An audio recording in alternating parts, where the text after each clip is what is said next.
गुलमर्ग में एक बहुत बड़ा इग्लू होता है जिसमें से आए दिन आवाजें आती हैं। एक दिन वहाँ टूरिस्ट घूमने आते हैं। वो सब दोस्त होते हैं जिनके नाम थे हामिद, चंचन, गोलू, हेरी, नंदनी। इग्लू के पास ही उन सबको होटल मिल जाता है। वो सब वहीं रहते हैं। रात के वक्त सब लोग खाना खाने के लिए इकट्ठा होते हैं। अच्छा, यहाँ घूमने की जगह कौन सी अच्छी हो, डरावनी हो? अच्छी तो बहुत सारी है, लेकिन डरावनी बस एक इग्लू है।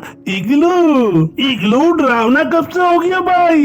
भाई तुम जानते नहीं हो इसलिए कह रहे हो। तुम्हें नहीं पता, रात को वहाँ बहुत डरावनी आवाजें आती हैं। जो कोई भी उसकी आवाज सुन ले वो इग्लू में चला जाए, वो कभी वापसी नहीं आता। तो हामिद वहाँ लाजमी जाएगा क्योंकि मैं नहीं चाहती कि ये वापसी आए। नंदनी को ऐसा लगता है कि किसी ने उसे पीछे से थपकी दी हो। नंदनी पीछे मुड़कर देखती है लेकिन उसे पीछे कोई नहीं दिखता। उसकी नजर एक औरत पे पड़ती है जो कहीं दूर खड़े सिर्फ उसे ही देख रही होती है। औरत नंदनी को बुलाती है। अरे इधर आओ, मेरे पास आओ, मुझे बहुत भूख लगी है। गाइस, तुम लोगों को वो औरत दिख रही है? वो मुझसे खाना मांग रही है। चलो ना उसे कुछ देते हैं। वो कितनी ठंड में खड़ी है। किधर खड़ी है? हमें तो नहीं दिख रही है। नहीं नहीं, ये गलती मत करना। वो सिर्फ आपको दिख रही है, हमें नहीं दिख रही।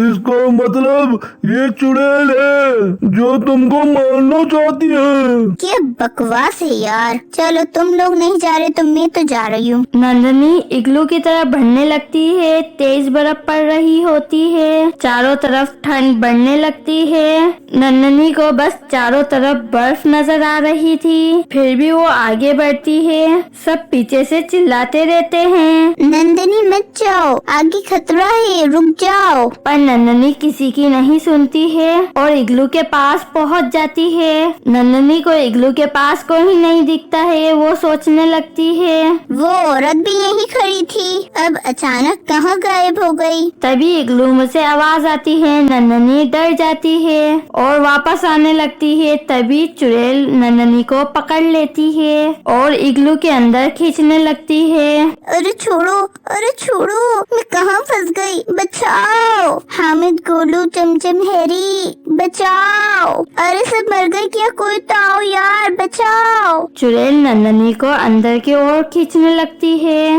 नंदनी देखती है कि चुड़ैल के गंदे दांत है और उसने सफेद साड़ी पहनी है। नंदनी उसको देखकर घबरा जाती है। तभी सभी आकर नंदनी को बाहर खींच लेते हैं और नंदनी की जान बचा लेते हैं। पागल हो, जब सब मना कर रहे थे तो तुम क्यों गई?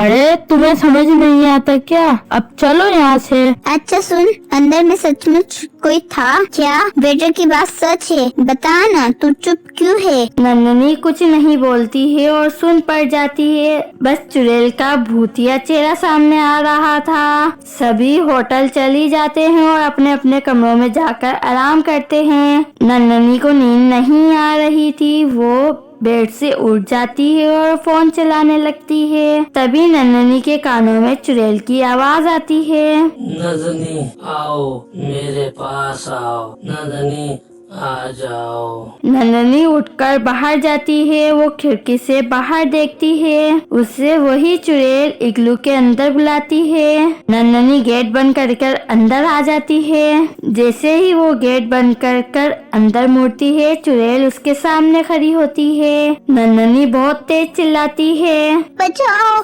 बचाओ, चुड़ैल, चुड़ैल। चुड़ैल नंदनी का हाथ खींचकर अपने तरफ खींचने लगती है। नंदनी छुड़ाकर भाग जाती है। नंदनी चिल्लाते हुए होटल से बाहर निकल जाती है। तभी एक आदमी नंदनी की आवाज सुन उसे बचाने के लिए आता है। चुड़ैल उसे पकड़कर दीवार में दे मारती है। आदमी वही मर जाता है। नन्ननी बाहर भागती है और उसके पीछे चुड़ैल हंसते हुए जाती है। नन्ननी भागते हुए बाहर आ जाती है। चुड़ैल उसका पीछा करती है। उधर चंचन नन्ननी के कमरे में आती है। सुनो नंदनी, तुम कहाँ हो? अरे नंदनी तो बेड पे है ही नहीं। चंचन वॉशरूम में देखती है लेकिन वो वहाँ भी नहीं होती। चंचन भागते हुए सबके कमरों में जाती है और सबको बताती है कि नंदनी अपने कमरे में नहीं है। सब लोग परेशान हो जाते हैं और नंदनी को ढूंढने लगते हैं। ढूंढने के लिए होटल से बाहर आ जाते हैं। तुमने यहाँ किसी को भागते हुए देखा? नहीं साहब, यहाँ से तो कोई भी नहीं गया। सभी लोग परेशान हो जाते हैं और नंदिनी को ढूंढने वहीं चले जाते हैं जहाँ वो लोग खाना खाने के लिए इकट्ठा हुए थे। वहाँ जाते ही सुनो, तुमने मेरे किसी दोस्त को यहाँ देखा और उसके लंबे बाल हैं। वो सब लोग मना कर देते हैं। तभी वहाँ से नंदिनी की चिल्लाने की आवाज आती है, बचाओ बचाओ। सारे लोग उस आवाज की तरफ जाते हैं और पहुँचते हैं इग्लू के पास। यार कहीं चुड़ैल ने नंदनी को मार तो नहीं दिया? वापस चलो वरना हम भी मारे जाएंगे। नंदनी की आवाज आती है अंदर से, बचाओ वरना मुझे ये चुड़ैल मार देगी। बचाओ, मार देगी। हैरी अंदर जाता है नंदनी की आवाज सुनकर। आओ अंदर, वरना तो तुम्हारी दोस्त मारी जाएगी। आओ आओ अंदर आओ, आगे बढ़ो आगे बढ़ो आगे बढ़ो हैरी। हैरी धीरे धीरे आगे बढ़ता है। उसका पैर फिसल जाता है बर्फ से और वो अंदर की तरफ खींचने लगता है। अब तू भी गया। अब बाहर जो कोई भी है अंदर आ जाओ, नहीं तो मैं खींच लूंगी। सब डर के मारे वहाँ से भागते हैं और होटल में आ जाते हैं। ये नजारा देखकर सब इतने डर गए थे कि सब एक ही कमरे में रात गुजारते हैं। रात के हादसे ने गोलू को परेशान कर दिया था। गोलू के दिमाग में बस एक ही बात गुजर रही थी कि कैसे इग्लू में रहने वाली चुड़ैल ने नन्ननी और हैरी को मार दिया। सुबह गोलू उस इग्लू के पास जाता है। इग्लू के पास पहुंचते ही इग्लू में से डरावनी आवाज आती है, जैसे कोई गहरी सांस ले रहा हो। कौन है वहाँ?